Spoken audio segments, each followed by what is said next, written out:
Because it doesn't matter if you're making $100,000 a year. If you're spending 95, that That's means so you made true. $5,000. It's very common for a business owner to think about their top line sales and scream that, look at, we made 3 million. Good. Not, that's not a bad thing to say. But if you spent 3.5, Or you borrowed four, exactly. it's going to Yeah. take you 12 years to pay that back or Yeah. more. So you got to get to the numbers that matter, and like net income and your margins really are more important. It's not the top line's important, but those are the things that are going to allow you to sleep at night and know that you're going to be around tomorrow and Yeah. you're going to be able to hire people and all of that, that again helps your dream grow and move in the right direction.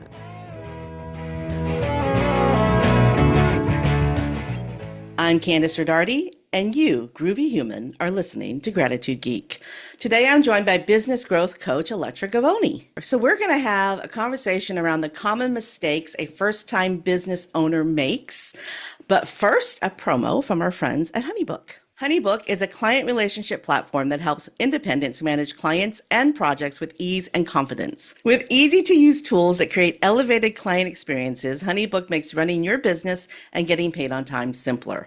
I use HoneyBook to manage the workflow of this podcast. I couldn't live without it. I've been using it for years. Check out the show notes for a special offer for Gratitude Geek listeners. Welcome, Electra. Thank you so much. I'm so happy to be here. So tell us your story. How did you become a business growth coach? Well, I started my career in technology as a software engineer, and I worked primarily in the financial industry. And I guess the common theme was I was always trying to figure out, wouldn't it be even better if? And whether it was, and initially my focus was how do I make it better through technology? How do I program it? I was always trying to figure that out. I love to problem solve. And as I advanced in my career, the problem set changed. It might have been from thinking about a technology portfolio, investments in technology, uh, maybe how is that technology solves a bigger problem in an industry, or from a company standpoint, how do you help a company grow from acting and thinking like a startup to like creating the foundation that allows you to grow and scale and ultimately go where most business owners want to go. Still thinking about how do we solve it? What's our next level? How do we make it even better if? And so I continue to love to do that. But now my focus is on how do I help small and medium size companies and their business owners figure out what's their most important thing. How do we get to the next level? What do I need to do to lead a company at different levels as it develops? And so, yeah, that's the path I've taken. So tell me about the things that happen in the tech industry that are smart, that small business owners need to implement in their business. I will tell you, there's a lot of common ground across industry when it comes to running a successful business. And what I think is almost, so I'm going to start with the opposite of that. What can commonly happen in tech industry is that they spend so much of their attention on the technology that they're delivering to their clients that they forget to look inward. It's like that, the cobbler's children have no shoes. They fail to invest in what's the right technology for their own purposes of just being a good company. And so where they're really smart is thinking about, like, keeping up with the trends of technology, understanding on how a trend might move their product forward. And then I think the challenge ends up being, now how do you apply it to yourself? Because it's actually kind of a very common problem for people being able to sort of look within their own walls and sort of have the right perspective to be able to say, hey, you're what's that saying? It's really hard to read the label when you're inside the bottle, and it's a common challenge. Yeah. Yeah, exactly. Because you can't, yeah. Oh, wow. That's a good quote. Isn't it I think that's the great? first time I've heard that. I It's really love that difficult to quote. read the label when you're inside the bottle. Yeah. You don't see it, and it's really hard. And so I just want to tell everybody, you're not alone. This is a common challenge. And it's one of the reasons to figure out how to get the perspective that you need. You said something about trends, and I have noticed that people who are always reacting to trends, businesses that are constantly reacting to trends, don't always make it because they're not doing the common sense core things. They're just doing the trendy things. Do you want to talk Mm. about that? Interesting point because, foundationally, you got to figure out what you need to be really grounded to. And, when I work with someone, one of the first sets of conversations we're having are all vision conversations. Like, what's your personal vision for what you're trying to do and how this company helps you fulfill a life that you're trying to lead? And what's your company vision? And without having these guiding things, you get into trouble real quick because what do you start chasing? So if you haven't figured out what to ground on, and those decisions, and there's other common questions you ask. It's like, who are we? What's our brand? What value do we provide? And other those are also very grounding things. And if you start to not be able to have these touchstones, you can spend a whole lot of time and money chasing where the ability to decide, is this worth chasing? Does this take me closer to where I think we should be going? Or does it just sound like the latest hot trend and we'll roll the dice and we'll see how it goes? Yeah. Those are costly mistakes to make. There is a lot to be said for experimenting, but foundationally, there are some things that every business needs to do. What are they? Touched upon a couple of them. Get grounded on who you are. What is it, the value that you do? And and that sort of starts to those conversations on, and who are your clients? Why did they choose you over anyone else that they could choose? How do you differentiate yourself? And when you're having these conversations and you're thinking outward, we're talking about what's your brand, what's your unique selling proposition. These are all very critical things to know. When you're looking inward, you're sort of talking about what's your culture, what are your ethics, how do you do business? Also, very important because it's going to set the tone for who do you attract to help you on your journey to build this thing that you're developing. And so those are fundamentals on, let's get started with a clear articulation of all those things. And then as you start to move forward and you build a track record for being able to be successful in tracking your clients and selling to them and delivering to them, it's thinking through the strategy and the foundations of, do I have a clear lens on my financials? Do I understand the margins? Because then you start to get into, like, let's talk business nitty gritty on how you survive and know that you're staying profitable or getting to profitability as soon as you can. Often a small business owner can have the equation of, well, I have money in the bank. I think I'm fine. And it's like, not really. It's more complicated than that. And getting that clear vision on how to tune your equation so that you can optimize profitability and know what levers you can pull also is a very critical foundation for now knowing you have the money to invest in growth. My husband and I had a custom furniture business, and a competitor came into the market. He was making very low priced product in an American, he was an American made, very, very low priced, like China priced products. Mm. And he went to a trade show and he got a lot of orders at his trade show. at this trade show.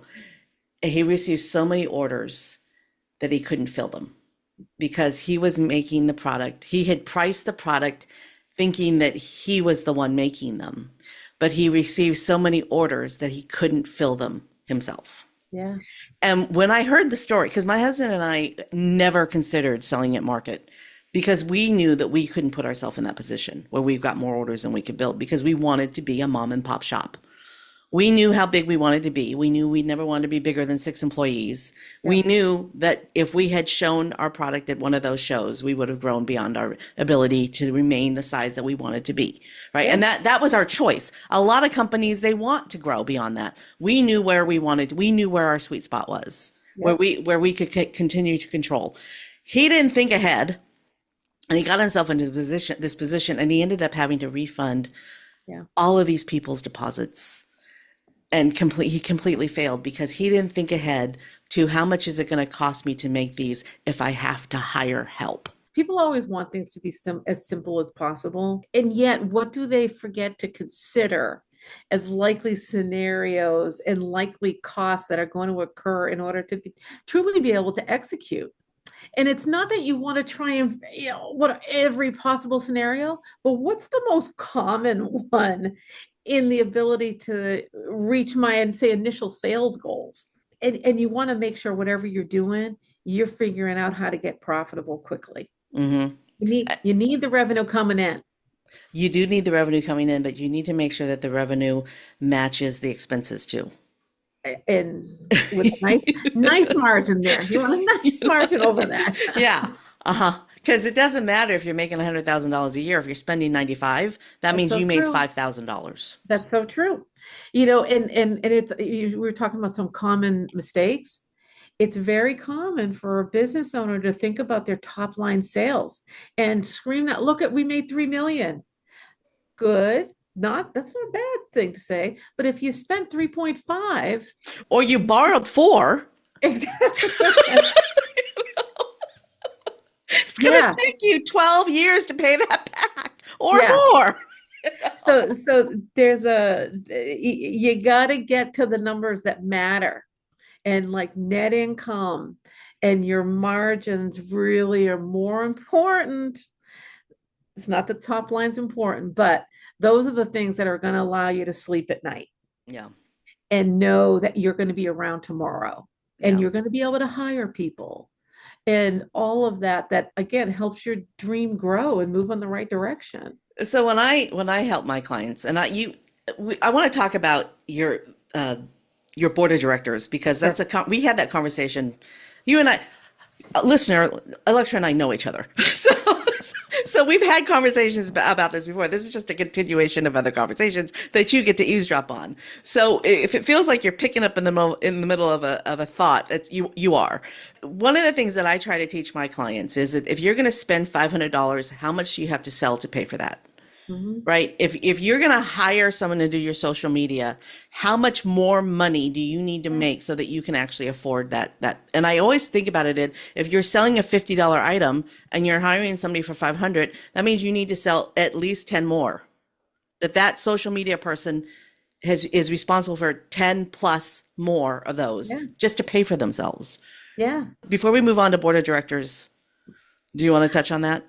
Break even is really 10% over true break even, because you got to build a cushion in your business that allows for you. Sometimes it gets a little tighter than that, but you got to know that the decision making that you're making allows for you not to go to the bone, because that's where you get in trouble quickly.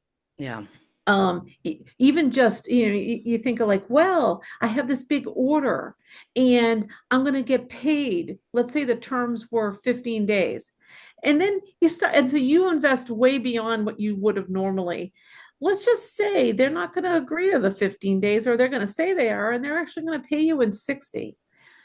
Oh boy, you created a crunch.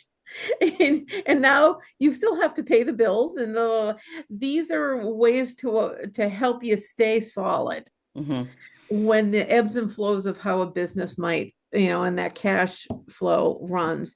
So you're sleeping at night. It's a good thing. We need sleep. You're gonna laugh when I tell you this story. When my husband and I started our business, we had one client. It was a large chain of furniture stores. And my husband actually had designed several of their pieces. The whole backstory to how it all started, it's a long one, but my husband had designed several of their furniture pieces. And so we were just sort of stepping in as the manufacturer after chaos had happened. Their terms were net 90. And so we got a line of credit to cover the cost. Yeah. Here's our, we went to the bank. Here is the purchase order from the client. Yep. Here is how much it's going to cost us to build this. Here is the terms, the net 90 terms, yada, yada, yada. And everything went great.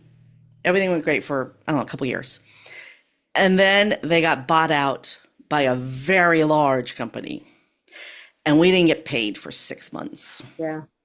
And we had to react to that, Yeah. which forced us to go out and find new clients because we got really comfortable with only having one client. Luckily, we were small enough that we could respond and react to that. Yeah. And we had resources and good credit and yada, yada, yada. But if we had not been able to respond, we would have gone out of business. Yeah, it puts you in a tight spot. And lines of credits are incredibly helpful when it comes to those ebbs and flows. Um, and it is, we definitely advise businesses, get a line of credit when you don't need it. Have it there. However, don't treat it. It can be like crack. It's like you got to use it wisely. It's there as a backstop. Don't rely upon it as if it's how you afford your business in its entirety. Like treat it for what it's there for. And it was great that you had that at your disposal and that you guys could pivot and go build your business with other clients. That's what needed to happen. A line of credit should be considered an American Express card, not a MasterCard. Yeah. Yeah. You need to be able to pay it off. You don't just let it sit. You have to pay it off. Yeah. Okay, so let's shift to a board of directors because one of the most important things that a small business owner can do is find that you call the board of directors, I call it a water cooler, find that group of people who understand their plight that can help them move their business forward. Yeah. Yeah. And so we do. And so, we know if you're a publicly traded company, you're going to have a board of directors. Often these are paid positions in large companies. But when you look to a small and say medium-sized company, this is not built in. It's privately held. But the thought behind the value of what these voices bring are the fact that, and the boards that we build, we kind of max it out at 10 because we want it to be a space in which everybody on that board is a business owner. They may have different industries, business acumen, but they're a business owner, so they know what this world is like. They've lived it. They've got the scars. They've got the trophies, and they're there as a part of a support system for each other so that as you're dealing with complex issues of running a business, and often you can be in the place with that, like, who do I have to really talk through complex decisions and think about the pros and the cons and what's the right direction. If you have employees, it may not be the right circle. You might have investors who you may not want them in the gory details of your day-to-day. You have a spouse perhaps, and they, want to be supportive. But this is having a group of smart business owners who are going to share their advice. They're going to share sometimes the support of like, yes, you've got this. Stop procrastinating. Make it happen. Sometimes that's what you need. Like, and you can need different things. Sometimes it's like the wake up that says, you are going down a hole and you're losing sight of the war. Like, you're so focused on this. What about this other stuff? You've told us this is what you want to do. And it's that little like, oh, okay, wait a minute. So the support can come in many ways. Sometimes it's that knowledgeable voice to say, oh, this is someone who actually has a technology background who can give me a little bit of wisdom from that business specialty. Um, but what we do is we get together monthly. Everybody has a chance to bring a business problem or opportunity for this type of discussion. And you get advice, but you got to move past the advice to action. So everyone has to make a commitment for actions. Like, what are you going to do next 30 days? And we're going to want to hear about it. So it does help you keep you on track so that as you go back to the day to day and the urgency that happens that takes over, you don't forget. Here's some important stuff that you committed to take action on. And so the way that you do that in your business is you create the board of directors for your clients. Yeah. And they're all business owners. So the board of directors is made out of other business owners who want a board of directors, and you're that for each other, is how it works. And how is that different than a mastermind? It there's it's a similar construct in that you are bringing a group together to think about a challenge that you're facing, and you're harvesting advice and great ideas. So that's very similar to what a mastermind is. We want to take it through into action. And so where you start moving beyond the ideation of a mastermind into execution happens. So I mentioned the accountability piece, but then that's where I will start work. When I work one-on-one, we take the idea and now let's get it done. You have a point there. A mastermind is usually a place for ideation and growth. I mean, Yeah. I've had mastermind groups stay together for years, and so the ideation was over, and we were just in growth mode after that. Usually, when someone joins a mastermind, it's because they're at a point where they need people to help them with the ideas and the Yeah. moving forward. These are rich conversations, and it's important. The notion of the ideas that get generated, and honestly, you learn from each other. The other side benefit that people don't think about when they put themselves in the arena, you learn as much on the issues that you bring to the table. You're learning a ton from other people's issues that you didn't even like. Sometimes there's the light bulb that goes off and says, oh my God, why aren't I doing this too? And it gives you a whole new set of ideas to execute on. Well, and sometimes you don't realize that that person whose business seems so different than yours is going to bring great ideas. You're like, Yes. your board of directors are around 10, 8, 10. Yes. In Okay. each group, in each one. Yeah. So, let's say that you've got a real estate agent and a CPA. I'm actually using an example from a mastermind group. I'm trying to remember the Yeah. four that were in it, but it was a CPA, a photographer, oh no, a collage artist, a real estate agent. I don't remember everybody Very that was in different it. I though. don't remember everybody that was in it. And so it seemed like, oh, these four, I don't know how they're going to help each How other. can they help each other? The real estate agent got her first $1 million listing because of that mastermind. And That's it powerful. shifted the way she thought about her business. Because Ah, when you're a $250,000 real estate agent, yeah, you think differently than a $1 million real estate yeah, agent. If you're yeah, listing $1 million homes, you do different things than you would if a $250,000 home. And those little tweaks in her mindset wouldn't have happened if the other three ladies in the group yeah, hadn't have pushed, encouraged, and given her ideas that were outside the box. yeah, yeah. It's so true. And as much as there's different aspects, so I acknowledge that different industries sometimes have different challenges. And however, when it comes to running a business, a good 75% of what's involved goes across industry.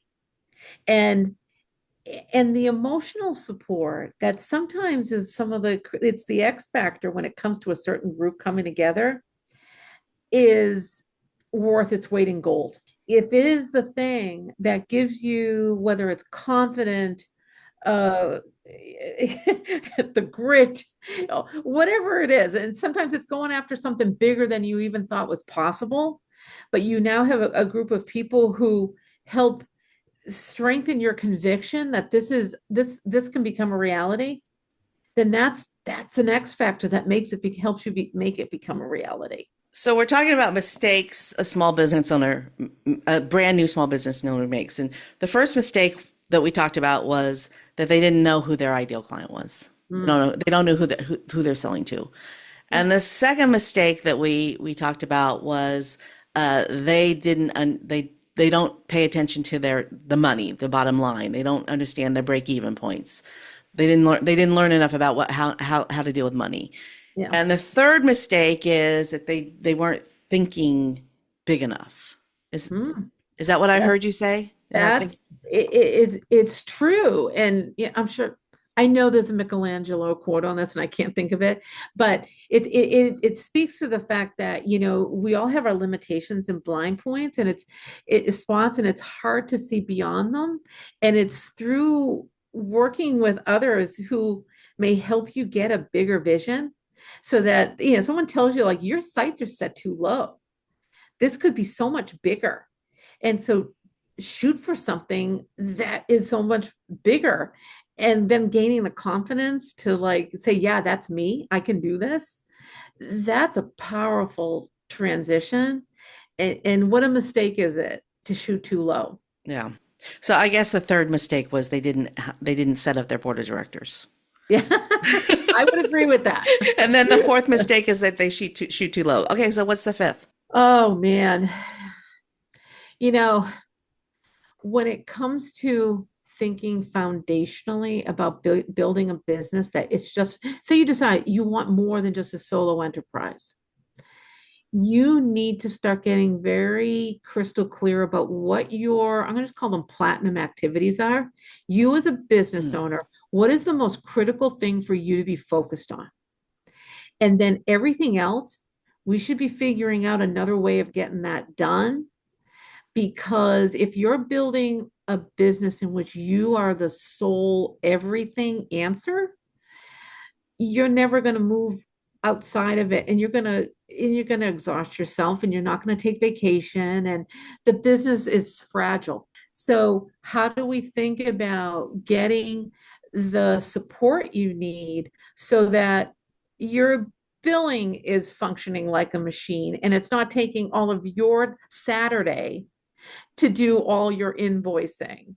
Like, what are the different aspects of your business that we can start to create capabilities that don't take away from your premium time as the business owner? So the mistake is they didn't set up their systems.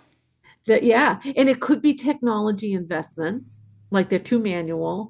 It could be not leveraging, say, fractional help, so that and often it's like it's not uncommon. One of the first struggles in your dealing with a new client that wants coaching, and their problem is, I have no time. And it's like, well, we need to find the time.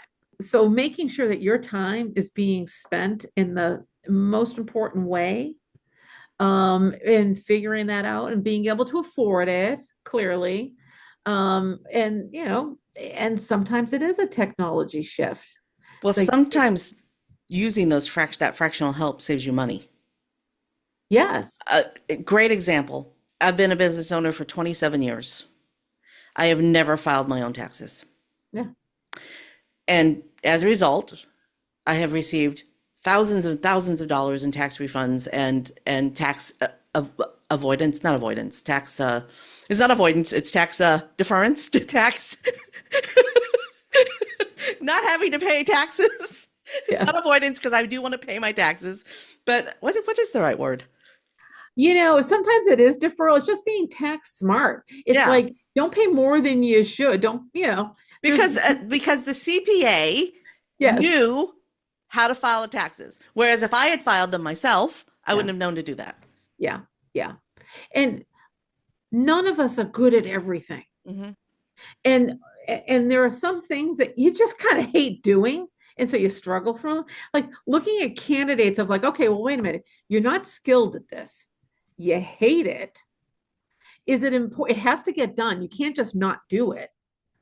So let's figure out a way to get this done that one again frees up your time, but it's in the right hands. And that can be fractional, and it's a lot less expensive when you go with a fractional route Yeah, than if you tried to hire somebody on staff. yeah, Do you yeah. want to talk about what that means? You mean going down that route of No, thinking through? what does fractional mean? Often, like say you're talking about, I need an accountant, but I don't need a full-time accountant.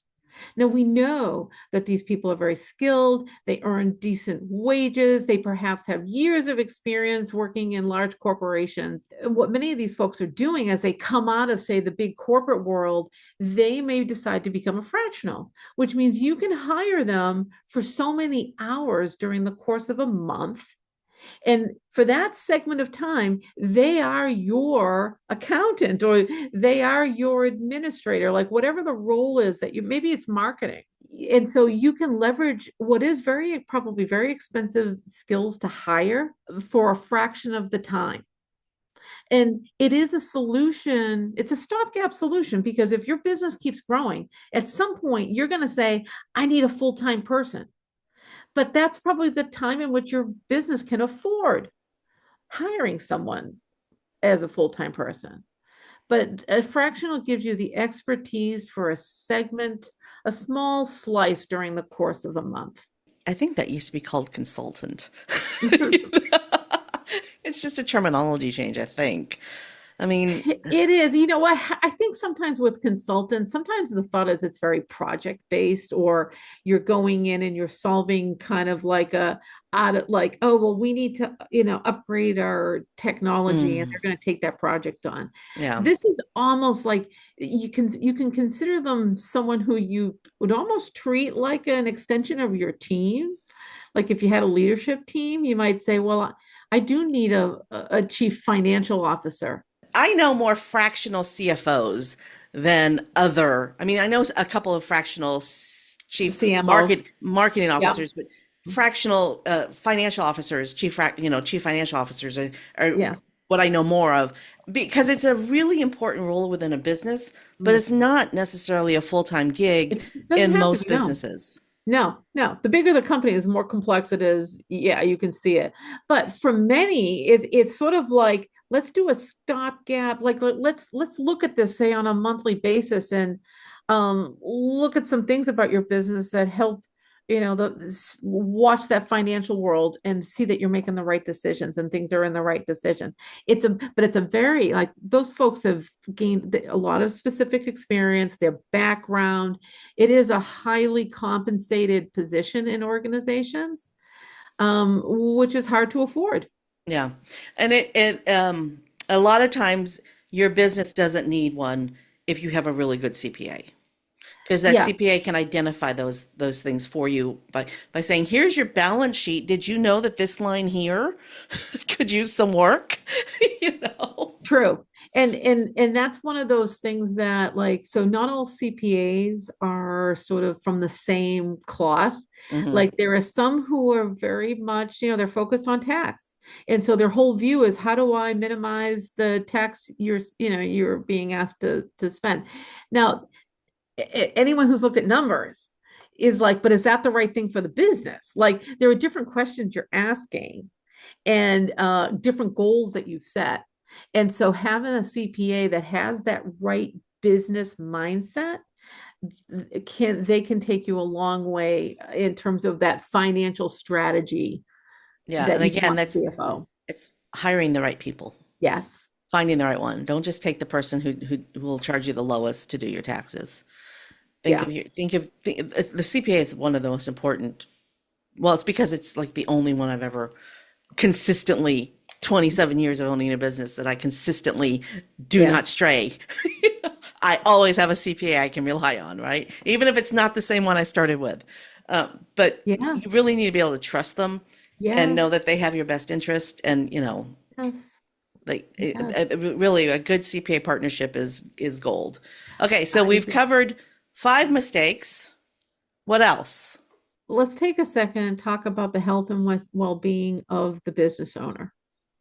Oh yeah, that's a huge mistake a lot of business owners make is not paying attention to their own health. No, and so, often these people, they have a big vision. They are trying to move the mountain to try and get to their vision for what they're trying to build in their business.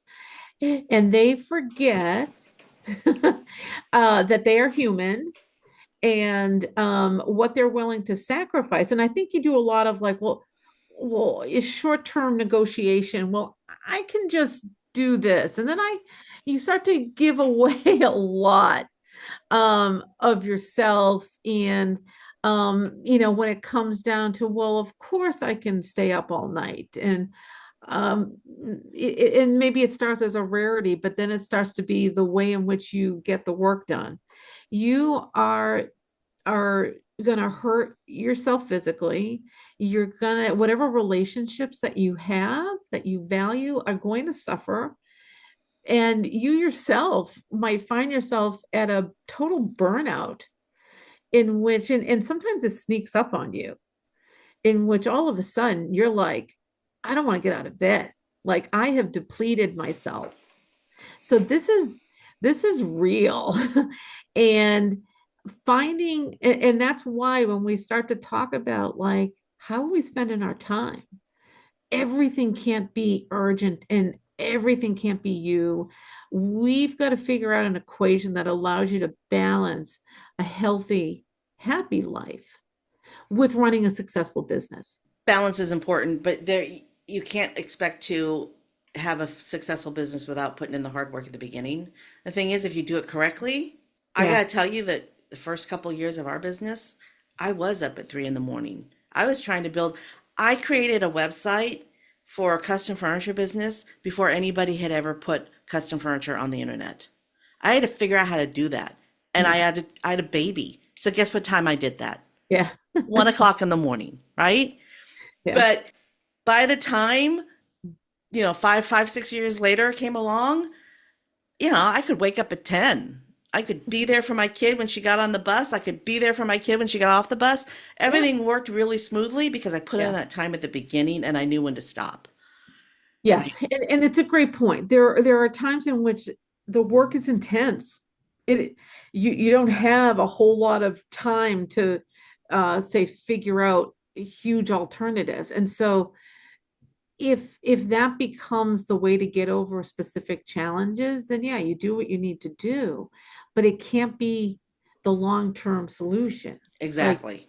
if that's your go-to all the time, it's very limiting, and you're gonna pay the price. I think that comes back to mistake number four or was it four? Not having your systems.